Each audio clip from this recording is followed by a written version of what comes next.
인생 말리길입니다. 오늘도 이 길에서 잠시 쉬어가며 사람 이야기, 마음 이야기를 함께 나눠보겠습니다. 어제까지만 해도 메시지를 주고받던 사람이 오늘은 아무 말이 없습니다. 휴대폰 화면은 그대로인데 시간만 계속 지나갑니다. 읽음 표시는 떠 있지만 답장은 오지 않습니다. 하루가 지나고 이틀이 지나고 어느새 일주일이 지납니다. 처음엔 바쁜가 보다 생각했지만 점점 다른 생각이 듭니다. 내가 뭘 잘못했나? 무슨 말을 잘못했나? 혹시 이런 순간 낯설지 않으신가요? 괜히 마음이 불안해지고 내가 뭘 잘못했는지 하루 종일 되짚어보게 되는 그 느낌. 지난 대화를 다시 읽어보고 혹시 기분 나쁜 말을 한 건 아닌지 확인하고 그래도 이유를 찾지 못해 답답해하는 그 시간들. 아주 자연스러운 반응입니다. 우리는 흔히 이렇게 생각합니다. 예의가 없다, 무책임하다, 배려심이 없다. 갑자기 연락을 끊는 사람을 그렇게 판단합니다. 분명 잘못된 행동처럼 보입니다. 관계는 서로의 것인데 일방적으로 끊어버리는 것은 무례해 보입니다. 하지만 이 침묵을 무례함 하나로만 보기는 어렵습니다. 사람은 관계를 정리할 때 사라지는 방식도 있고 남아있으면서 비워두는 방식도 있습니다. 어떤 사람은 말없이 떠나지만 어떤 사람은 곁에 있으면서도 마음의 문을 닫습니다. 둘 다 관계에서 어떤 변화가 일어나고 있다는 신호일 수 있습니다. 다만 그 형태는 완전히 다릅니다. 그들이 남긴 침묵은 정말 무례일까요? 아니면 우리가 아직 모르는 다른 언어일까요? 그 대답을 지금부터 천천히 함께 살펴보겠습니다. 저와 함께 걷는 이 시간이 편안하게 느껴지신다면 구독으로 계속 함께 해주셔도 고맙겠습니다. 첫 번째, 갈등을 말이 아닌 침묵으로 푸는 사람. 72세 한만수 씨는 오랜 친구 74세 박철수 씨와 점심을 먹던 중 의견 차이가 생겼습니다. 사소한 주제였습니다.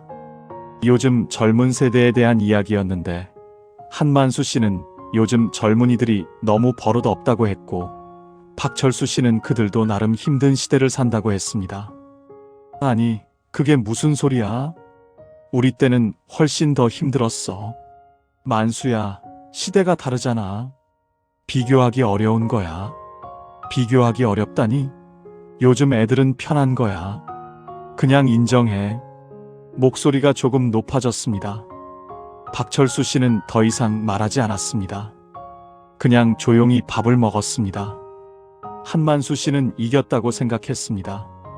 친구가 자신의 말이 맞다는 것을 인정한 거라고 생각했습니다. 식사 후 헤어졌습니다. 한만수 씨는 며칠 후 박철수 씨에게 연락했습니다. 하지만 답이 없었습니다. 전화도 받지 않았습니다. 한 달이 지나도 연락이 없었습니다. 한만수 씨는 다른 친구를 통해 들었습니다. 박철수 씨가 자신과는 더 이상 만나고 싶지 않다고 했다는 것을. 한만수 씨는 황당했습니다. 그렇게 사소한 의견 차이로 관계를 끈다니. 괜히 말 꺼냈나 후회도 됐지만 동시에 서운했습니다. 이야기라도 하지. 왜 일방적으로 연락을 끊어? 심리학에서는 이것을 갈등 회피 성향이라고 부릅니다. 어떤 사람들은 갈등이 생겼을 때 그것을 직면하고 해결하려 하지만 어떤 사람들은 갈등 자체를 피하려 합니다. 미국의 심리학자 존 고트만은 부부관계 연구에서 회피형 갈등 해결 방식을 발견했습니다. 이들은 불편한 주제가 나오면 대화를 피하고 갈등이 생기면 침묵으로 대응합니다.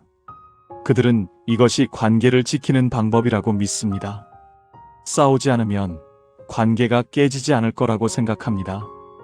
하지만 연구 결과는 정반대입니다. 갈등을 회피하는 부부가 갈등을 직면하는 부부보다 이혼율이 더 높았습니다. 왜일까요? 갈등을 피한다고 해서 갈등이 사라지는 것이 아니기 때문입니다. 그것은 그냥 쌓입니다. 그리고 어느 순간 폭발하거나 아니면 관계 자체를 끊어버립니다. 박철수 씨는 한만수 씨와 말다툼을 하고 싶지 않았습니다. 갈등이 더 커질까봐 두려웠습니다. 그래서 침묵을 선택했습니다. 하지만 그 침묵은 문제를 해결하지 못했습니다. 오히려 박철수 씨의 마음속에는 서운함이 쌓였습니다. 나를 무시한다. 내 말을 듣지 않는다는 느낌이 커졌습니다. 결국 박철수 씨는 갈등을 해결하는 대신 관계를 끊는 선택을 했습니다. 이들은 갈등을 해결하지 않고 없는 일로 만들려 합니다. 상대와 대화하는 대신 상대 자체를 없애버립니다. 독일의 철학자 프리드리히 니체는 말했습니다. 피한 문제는 형태만 바꿔 돌아온다. 갈등을 피하면 그 갈등은 사라지는 것이 아니라 다른 형태로 돌아옵니다. 박철수 씨의 경우 갈등은 관계의 단절이라는 형태로 돌아왔습니다. 침묵은 쉽습니다. 말하려면 용기가 필요하고 불편함을 견뎌야 하고 때로는 상처도 감수해야 합니다. 그래서 사람은 침묵을 선택합니다. 다만 그 선택의 값은 관계가 치르게 됩니다. 두 번째, 기대라는 무게를 견디지 못하는 사람. 서울 도봉구 창동에 사시는 68세 이경희 씨는 동네에서 만난 66세 조은숙 씨와 친하게 지냈습니다. 일주일에 한두 번씩 만나서 산책하고 차를 마시고 이야기를 나눴습니다. 조은숙 씨는 밝고 재미있는 사람이었습니다. 어느 날 이경희 씨가 말했습니다. 은수가, 우리 다음 달에 여행 한번 갈까? 근처에 온천도 있고 경치도 좋다던데. 응, 좋아, 한번 알아볼게. 조은숙 씨는 밝게 대답했습니다. 이경희 씨는 기대에 부풀었습니다. 며칠 후 조은숙 씨에게 연락해서 여행 계획을 이야기했습니다. 하지만 조은숙 씨의 답장은 간단했습니다. 아, 그거 나 생각해보니까 그때 좀 바쁠 것 같아. 그럼 다른 날로 할까? 응, 나중에 다시 얘기하자. 하지만 그 이후로 조은숙 씨는 여행 이야기를 꺼내지 않았습니다. 이경희 씨가 다시 말을 꺼내도 나중에라고만 했습니다. 그러다가 조은숙 씨는 아예 만나자는 제안도 피하기 시작했습니다. 한 달쯤 지나자 연락이 거의 끊겼습니다. 이경희 씨는 이해할 수 없었습니다. 여행을 가자고 한 것이 그렇게 큰 부담이었을까? 그냥 싫으면 싫다고 말하면 되는데 왜 연락을 끊을까? 심리학에서는 이것을 기대 회피라고 부릅니다. 어떤 사람들은 타인의 기대를 사랑이나 관심이 아니라 압박으로 느낍니다.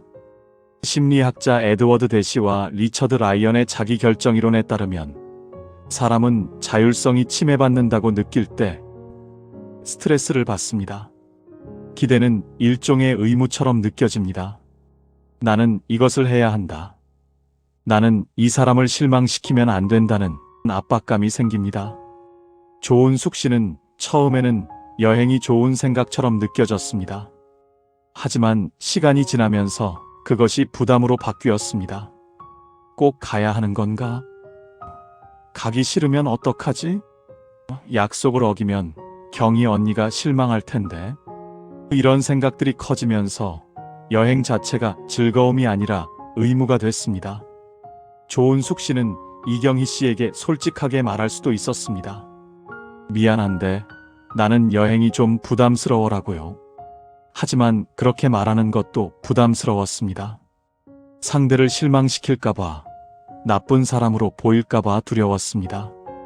그래서 조은숙 씨는 가장 쉬운 선택을 했습니다. 거리를 두는 것입니다.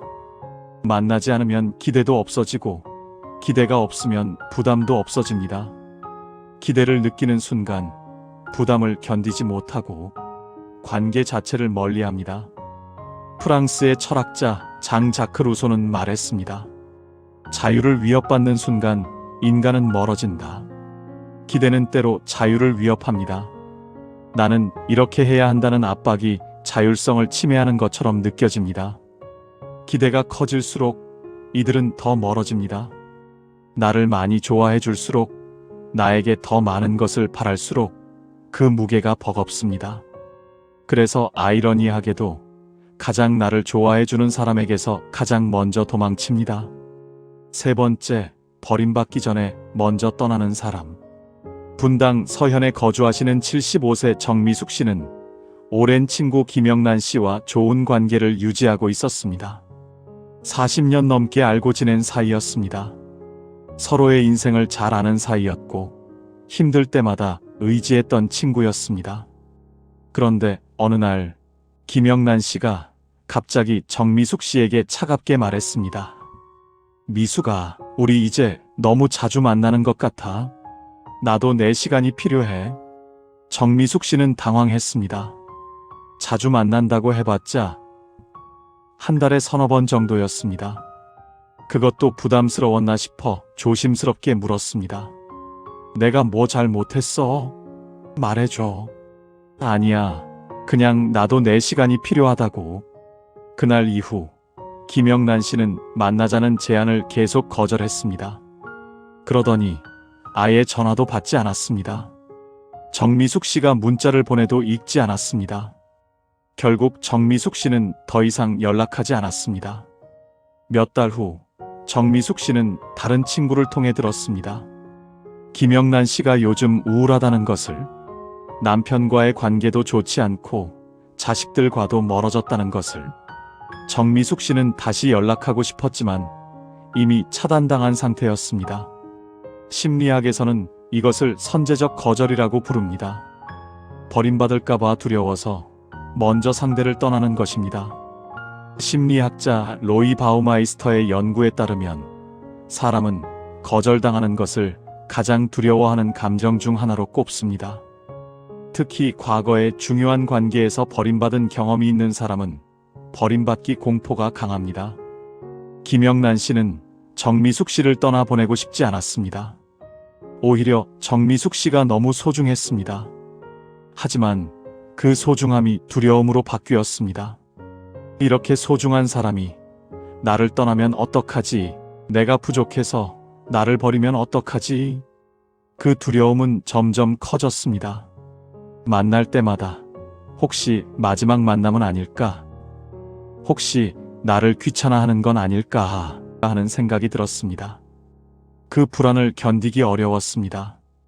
그래서 김영란 씨는 결정을 내렸습니다. 버림받기 전에 먼저 떠나자. 상처받기 전에 먼저 끊어내자. 이것은 논리적인 결정이 아니었습니다. 감정적인, 본능적인 반응이었습니다. 네덜란드의 철학자 바루흐 스피노자는 말했습니다. 두려움은 미래를 앞당겨 파괴한다. 아직 일어나지 않은 일을 미리 두려워해서 그 일이 실제로 일어나도록 만드는 것입니다. 김영란 씨는 버림받을까봐 두려워서 먼저 떠났고 결국 관계를 잃었습니다. 상처를 피하려 먼저 떠나지만 그것이 더 큰 상처가 됩니다. 그래서 김영란 씨는 설명도 남기지 않았습니다. 설명하면 정미숙 씨가 붙잡을 수도 있고 그러면 자신의 결심이 흔들릴 수도 있기 때문입니다. 그냥 깔끔하게 끊는 것이 덜 아플 거라고 생각했습니다. 하지만 먼저 떠난다고 덜 아픈 것은 아닙니다. 오히려 더 외롭습니다. 버림받는 것도 아프지만 스스로 관계를 끊는 일 역시 깊이 아픕니다. 그리고 그 고독 속에서 사람은 뒤늦게 후회합니다. 네 번째, 깊어지는 감정 앞에서 도망치는 사람. 70세 최영희 씨는 몇 달 전 복지관에서 만난 친구 68세 김순자 씨와 자주 연락을 주고받았습니다. 처음에는 간단한 안부로 시작했지만 점점 깊은 이야기를 나누게 됐습니다. 김순자 씨는 남편과의 관계에서 느끼는 외로움을 이야기했고 최영희 씨도 자식들과의 거리감에 대해 털어놨습니다. 영희 언니는 나를 진짜 이해해주는 것 같아요. 김순자 씨의 말에 최영희 씨는 마음이 따뜻해졌습니다. 오랜만에 마음을 나눌 수 있는 친구를 만난 것 같았습니다. 일주일에 두세 번은 만나서 차를 마시고 거의 매일 메시지를 주고받았습니다. 그런데 어느 날부터 김순자 씨의 답장이 느려지기 시작했습니다. 최영희 씨가 메시지를 보내면 하루 이틀 후에 간단하게만 답했습니다. 바빠요. 나중에 얘기해요. 만나자는 제안에도 계속 다른 일이 있다고 했습니다. 최영희 씨는 걱정이 됐습니다. 순자 씨 무슨 일 있어요? 제가 뭐 잘못한 거 있나요? 아니에요, 언니. 그냥 요즘 좀 바빠서요. 하지만 김순자 씨는 점점 더 멀어졌습니다. 한 달쯤 지나자 아예 연락이 끊겼습니다. 최영희 씨는 무엇이 잘못됐는지 알 수 없었습니다. 자신이 너무 깊은 이야기를 했나, 너무 자주 연락했나, 계속 생각했지만 답을 찾을 수 없었습니다. 심리학에서는 이것을 회피형 애착이라고 부릅니다. 영국의 심리학자 존 볼비가 제시한 애착 이론에서 나온 개념입니다. 회피형 애착을 가진 사람은 친밀감이 깊어질수록 불안을 느낍니다. 연구에 따르면 회피형 애착 성향을 가진 사람은 관계가 가까워질 때 실제로 신체적 스트레스 반응이 증가합니다. 심박수가 올라가고 코르티솔이라는 스트레스 호르몬이 분비됩니다. 친밀함 자체가 위협으로 느껴지는 것입니다. 김순자 씨는 최영희 씨를 싫어한 게 아닙니다. 오히려 좋아했습니다. 하지만 그 감정이 깊어지는 것이 두려웠습니다. 누군가에게 의지하게 되면 그 사람을 잃을 때 상처받을 것 같았습니다. 누군가에게 내 깊은 이야기를 다하면 그 사람이 나를 떠날 것 같았습니다. 그래서 김순자 씨는 가까워진 감정을 감당하지 못하고 거리를 두었습니다. 의식적으로 그런 것이 아닙니다. 무의식적으로 불안이 커지고 그 불안을 피하기 위해 자연스럽게 멀어진 것입니다. 덴마크의 철학자 쇠렌 키르케고르는 말했습니다. 인간은 감당할 수 없는 친밀함 앞에서 물러난다. 사람은 누구나 친밀함을 원하지만 동시에 친밀함을 두려워하기도 합니다. 특히 과거의 깊은 관계에서 상처받은 경험이 있는 사람은 더욱 그렇습니다. 그래서 이 침묵에는 미움보다 두려움이 더 많이 들어 있습니다. 김순자 씨는 최영희 씨가 싫어서 떠난 것이 아닙니다. 자신의 감정이 두려워서 그 감정으로부터 도망친 것입니다. 이것은 최영희 씨의 잘못이 아니라 김순자 씨 자신의 문제였습니다. 5번째, 모든 관계에 지쳐버린 사람. 71세 한복순 씨는 요즘 누구에게도 연락하지 않습니다. 친구들이 연락해도 답장이 늦습니다. 며칠씩 지나서 간단하게만 답합니다. 미안, 바빴어. 하지만 실제로는 바쁘지 않습니다. 그냥 답장할 힘이 없습니다. 예전에 한복순 씨는 활발한 사람이었습니다. 친구들과 자주 만나고 동네 모임에도 적극적으로 참여했습니다. 하지만 몇 년 사이에 많은 일이 있었습니다. 남편이 아프고 자식들과 갈등이 생기고 경제적으로도 어려워졌습니다. 처음에는 친구들에게 하소연도 했습니다. 하지만 계속 힘든 이야기만 하는 것 같아서 미안했습니다. 그래서 점점 말을 아꼈습니다. 친구들이 걱정해서 연락하면 괜찮아라고만 답했습니다. 하지만 실제로는 괜찮지 않았습니다. 어느 순간부터 한복순 씨는 사람 만나는 것 자체가 힘들어졌습니다. 웃어야 하고 대화해야 하고 관심을 보여야 한다는 것이 부담스러웠습니다. 집에 혼자 있는 것이 편했습니다. 아무에게도 설명하지 않아도 되고 아무에게도 신경 쓰지 않아도 되니까요. 친구들은 처음에는 걱정했습니다. 하지만 계속 답이 없자 연락을 줄였습니다. 한복순 씨는 그것이 섭섭하기도 했지만 동시에 안도하기도 했습니다. 이제 더 이상 답장해야 한다는 부담이 없으니까요. 심리학에서는 이것을 정서적 소진 또는 번아웃이라고 부릅니다. 육체적 피로가 아니라 정서적 피로입니다. 감정을 느끼고 공감하고 반응하는 것 자체가 에너지를 소모합니다. 그 에너지가 고갈되면 사람은 모든 관계에서 물러나려 합니다. 미국의 심리학자 크리스티나 마슬라흐는 번아웃 연구에서 3가지 증상을 제시했습니다. 정서적 고갈, 비인격화, 성취감 저하. 정서적 고갈은 감정적 자원이 바닥난 상태입니다. 더 이상 누군가를 돌보거나 관심을 줄 에너지가 없습니다. 한복순 씨는 누구를 미워해서 연락을 끊은 것이 아닙니다. 친구들이 싫어진 것도 아닙니다. 그냥 지쳤습니다. 삶 자체가 너무 버거워서 관계를 유지할 여력이 없었습니다. 이 침묵은 무례가 아니라 탈진입니다. 한복순 씨는 말을 할 힘조차 없었습니다. 힘들다고 말하는 것도 에너지가 필요했고, 괜찮다고 거짓말하는 것도 에너지가 필요했습니다. 그래서 아예 아무 말도 하지 않는 것이 가장 쉬웠습니다. 독일의 철학자 아르투어 쇼펜하우어는 말했습니다. 지친 영혼은 말이 줄어든다. 정서적으로 고갈된 사람은 말을 아낍니다. 말은 에너지를 소비하기 때문입니다. 침묵은 보존의 방식입니다. 모든 침묵이 거절은 아닙니다. 어떤 침묵은 나를 밀어내지 마가 아니라 나는 지금 회복 중이다라는 신호입니다. 한복순 씨는 관계를 끊으려 한 것이 아니라 잠시 멈춰서서 숨을 고르고 있었을 뿐입니다. 여기까지 보면 사라지는 사람이 문제처럼 보일 수 있습니다. 아무 말 없이 떠나고 관계를 끊어버리고 우리를 혼란스럽게 만들기 때문입니다. 분명 잘못된 행동처럼 보입니다. 하지만 그 이면에는 각자의 이유가 있습니다. 두려움, 회피, 탈진. 나쁜 사람이어서가 아니라 그들만의 방식으로 버티고 있었던 것입니다. 그리고 관계는 또 다른 모습으로도 우리 앞에 나타납니다. 떠나지도 않으면서 이상하게 허전해지는 관계들. 이유를 설명하기 어려운데 마음만 조금씩 비워져가는 관계들. 이제부터는 그런 관계들에 대해 이야기해 보겠습니다. 첫 번째, 형식만 남은 안부. 69세 박정자 씨와 72세 이순덕 씨는 20년 넘게 알고 지낸 친구입니다. 예전에는 일주일에 한 번씩 만나서 깊은 이야기를 나눴습니다. 서로의 고민을 털어놓고 위로하고 조언했습니다. 하지만 요즘은 다릅니다. 여전히 연락은 합니다. 일주일에 한 번쯤 문자를 주고받습니다. 순덕 언니, 잘 지내요? 응, 잘 지내.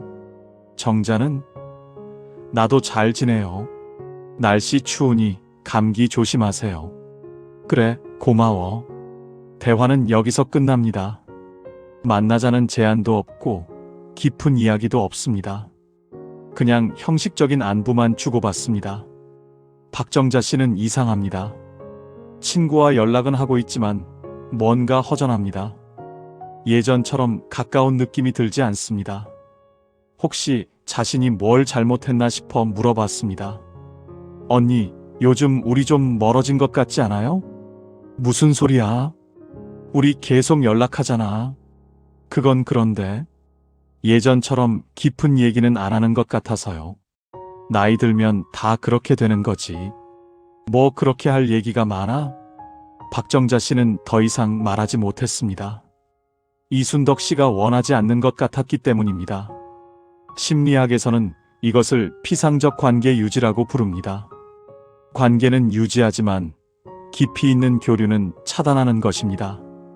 심리학자 어빙 알트먼과 달마스 테일러는 사회적 침투 이론을 제시했습니다. 관계는 폭과 깊이라는 두 차원으로 발전합니다. 폭은 대화 주제의 다양성이고 깊이는 그 주제에 대한 개인적 노출 정도입니다. 피상적 관계는 폭은 유지하지만 깊이를 차단합니다. 날씨, 건강, 일상 같은 안전한 주제만 이야기합니다. 감정, 고민, 내면 같은 깊은 주제는 피합니다. 이순덕 씨는 박정자 씨를 완전히 떠나고 싶지는 않습니다. 20년 넘게 알고 지낸 친구를 잃고 싶지 않습니다. 하지만 동시에 깊은 관계도 부담스럽습니다. 누군가의 고민을 들어주고 조언하고 위로하는 것이 이제는 버겁습니다. 그래서 이순덕 씨는 관계의 형식만 유지합니다. 연락은 하지만 내용은 비웁니다. 만나지는 않지만 인사는 합니다. 이것은 관계를 지키는 방법처럼 보이지만 실제로는 관계를 천천히 끝내는 방법입니다. 오스트리아의 철학자 마르틴 부버는 말했습니다. 함께 있음과 함께함은 다르다. 물리적으로 연결되어 있는 것과 정서적으로 함께하는 것은 다릅니다. 이순덕 씨와 박정자 씨는 여전히 연락하고 있지만 더 이상 함께하고 있지 않습니다. 그래서 박정자 씨는 더 허전합니다. 완전히 떠난 것도 아니고 완전히 있는 것도 아니기 때문입니다. 연락은 이어지지만 마음은 닿지 않습니다. 말은 오가지만 그 말 속에 온기가 없습니다. 두 번째, 듣기만 하는 침묵. 대전 사시는 74세 조영숙 씨는 경기도 일산에 사는 동생 71세 조영미 씨와 일주일에 한 번 통화합니다. 자주 볼 수는 없지만 하나뿐인 동생이라 적어도 일주일에 한 번은 꼭 통화하려고 합니다. 통화를 하면 주로 조영숙 씨가 이야기하고 조영미 씨가 듣는 편이었습니다. 요즘 무릎이 너무 아파서 병원에 갔더니 주사를 맞으래. 근데 주사 맞으면 일시적이라 하잖아. 어떡하면 좋을까? 그리고 옆집 아줌마가 말이야. 자기는 한약 먹고 좋아졌대.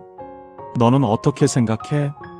글쎄, 야, 너 내 말 듣고 있어? 듣고 있어. 그럼 뭐라고 좀 해. 대답이 없으니까 내가 혼자 떠드는 것 같잖아. 언니가 결정할 일이지. 내가 뭐라고 할 수 있어. 조영숙 씨는 답답합니다. 동생이 자신의 이야기를 들어주기는 하는데 반응이 없습니다. 공감도 없고 조언도 없고 질문도 없습니다. 그냥 그래, 글쎄 같은 짧은 대답만 합니다. 조영숙 씨는 말했습니다. 너 요즘 내 얘기에 관심 없지? 아니야, 관심 있어. 근데 내가 뭐라고 해야 할지 모르겠어. 심리학에서는 이것을 정서적 차단이라고 부릅니다. 상대의 말을 듣기는 하지만 감정적으로 반응하지 않는 것입니다. 심리학자 칼 로저스는 공감적 경청을 강조했습니다. 진정한 경청은 단순히 말을 듣는 것이 아니라 상대의 감정을 이해하고 반응하는 것입니다. 나는 당신의 감정을 느낍니다. 나는 당신을 이해합니다라는 메시지를 전달하는 것입니다. 하지만 정서적으로 차단된 경청은 그 반대입니다. 말은 듣지만 감정은 차단합니다. 상대가 아프다고 해도 공감하지 않고 상대가 힘들다고 해도 위로하지 않습니다. 그냥 정보로만 받아들입니다. 조영미 씨는 언니를 미워하지 않습니다. 하지만 정서적으로 지쳐 있습니다. 언니의 고민을 듣고 공감하고 조언하는 것이 부담스럽습니다. 언니는 계속 이야기하지만 조영미 씨는 그 이야기에 감정적으로 반응할 에너지가 없습니다. 그래서 조영미 씨는 최소한의 반응만 합니다. 그래, 글쎄, 이것은 대화를 유지하는 최소한의 신호입니다. 하지만 이것은 진정한 반응이 아닙니다. 공감 없는 경청입니다. 고대 그리스의 철학자 플라톤은 말했습니다. 듣지 않는 경청은 침묵이다. 귀로는 듣지만 마음으로 듣지 않는 경청은 사실 침묵과 같습니다. 상대는 말하고 있지만 혼자 말하는 것과 다르지 않습니다. 그래서 조영숙 씨는 말을 해도 혼자인 느낌을 받습니다. 동생은 옆에 있지만 동생의 마음은 보이지 않습니다. 이야기를 나누는 것 같지만 사실은 혼자 속마음을 쏟아내고 있을 뿐입니다. 세 번째, 선을 지키는 거리. 67세 김미자 씨와 70세 한명숙 씨는 같은 아파트에 삽니다. 자주 마주치고 가끔 차를 마시기도 합니다. 한명숙 씨는 김미자 씨를 좋아합니다. 편하고 이야기하기 좋은 사람입니다. 하지만 한명숙 씨는 선을 지킵니다. 어느 정도까지만 친하게 지냅니다. 일상적인 이야기는 하지만 개인적인 이야기는 하지 않습니다. 가족 이야기, 돈 이야기, 건강 이야기는 피합니다. 어느 날 김미자 씨가 물었습니다. 명숙 언니, 요즘 기분이 안 좋아 보여요. 무슨 일 있어요? 아니야, 별일 없어. 언니 힘든 일 있으면 말해요. 제가 들어줄게요. 고마워. 근데 괜찮아. 한명숙 씨는 웃으며 화제를 바꿨습니다. 사실은 요즘 자식과 갈등이 있었고 그것 때문에 힘들었습니다. 하지만 김미자 씨에게 말하고 싶지 않았습니다. 김미자 씨는 서운했습니다. 자신은 언니를 친구라고 생각했는데 언니는 자신을 그 정도로 믿지 않는 것 같았습니다. 심리학에서는 이것을 친밀 회피형 관계 유지 전략이라고 부릅니다. 관계는 유지하되 깊이는 통제하는 것입니다. 심리학자 게르하르트 블룸과 폴 암스텐은 친밀감 조절 이론을 제시했습니다. 사람은 자신에게 편안한 친밀감 수준이 있고 그것을 넘어서면 불편함을 느낍니다. 어떤 사람은 깊은 친밀감을 원하지만 어떤 사람은 일정 거리를 유지하려 합니다. 한명숙 씨는 김미자 씨를 싫어하지 않습니다. 하지만 너무 가까워지는 것이 부담스럽습니다. 개인적인 이야기를 나누면 상대방도 자신에게 개인적인 이야기를 할 것이고 그러면 관계가 깊어집니다. 깊어지면 의무도 생기고 기대도 생기고 책임도 생깁니다. 한명숙 씨는 그것을 원하지 않습니다. 가볍게 지내고 싶습니다. 부담 없이, 의무 없이 편하게. 그래서 선을 지킵니다. 어느 정도까지만 친하게, 어느 정도까지만 가깝게 관계는 유지하되 깊이는 거부합니다. 완전 단절은 두려워합니다. 혼자가 되는 것도 싫습니다. 하지만 너무 가까워지는 것도 싫습니다. 그래서 적당한 거리를 유지합니다. 독일의 정치 철학자 한나 아렌트는 말했습니다. 거리를 조절하는 것도 선택이다. 가까워지는 것도 선택이고 거리를 두는 것도 선택입니다. 한명숙 씨는 거리를 선택했습니다. 그래서 이 관계는 자라지 않습니다. 계속 같은 자리에 머물러 있을 뿐입니다. 더 가까워지지도 더 멀어지지도 못한 채 정체된 관계로 남아 있습니다. 김미자 씨는 이 관계가 아쉽습니다. 더 친해지고 싶지만 상대가 허락하지 않습니다. 문을 두드리지만 그 문은 쉽게 열리지 않습니다. 여기까지 보면 사라지는 사람만 문제처럼 보일 수 있습니다. 그들은 설명도 없이 떠나고 관계를 일방적으로 끊고 상대를 혼란스럽게 만듭니다. 분명 상처 주는 행동처럼 보입니다. 하지만 우리가 살펴본 것처럼 그 침묵 뒤에는 각자의 사정과 내면이 있습니다. 갈등이 두려워서, 기대가 버거워서, 버림받을까봐 두려워서, 너무 가까워지는 감정이 무서워서, 혹은 그냥 지쳐 있었기 때문에. 그들은 나쁘기 때문이 아니라 자기 방식대로 버티고 있었던 것입니다. 또 어떤 사람들은 사라지지 않습니다. 여전히 곁에 머물러 있지만 마음을 조금씩 닫습니다. 형식적인 안부만 나누고 듣지만 반응하지 않고 적당한 거리를 남겨둡니다. 그들도 누군가를 미워하기보다 자신을 지키기 위해 거리를 조절하고 있을 뿐입니다. 그래서 우리는 이렇게 말할 수 있습니다. 사라짐에는 나름의 이유가 있고 침묵에도 이야기가 있습니다. 그들의 행동은 우리를 공격하기 위한 선택이 아니라 각자가 감당할 수 있는 방식으로 삶을 버티려는 선택일 때가 많습니다. 중요한 것은 그 모든 이유를 완벽하게 이해하는 것이 아닙니다. 다만 이렇게 말해볼 수 있으면 충분합니다. 그래, 저 사람도 저 나름의 이유가 있었겠지. 그 순간 불필요한 자책이 조금 줄어들고 내가 뭘 잘못했나라는 고통에서 벗어날 수 있습니다. 사람을 이해한다는 것은 상대를 바꾸겠다는 뜻이 아니라 그 사람의 본성을 있는 그대로 읽어내겠다는 태도입니다. 우리가 조금만 다르게 바라보면 떠남은 공격이 아니라 두려움일 수 있고 침묵은 무례가 아니라 지침일 수도 있습니다. 그 사실을 이해하는 순간 상처는 그대로 있지만 스스로를 덜 아프게 대할 수 있게 됩니다. 인생은 혼자 걷는 길 같지만 이야기를 나누면 조금 덜 외롭습니다. 다음 길에서도 함께 걸어가겠습니다. 오늘 이야기 중 마음에 오래 남는 한마디가 있다면 댓글로 함께 나눠주셔도 좋겠습니다. 지금까지 인생 말리길이었습니다.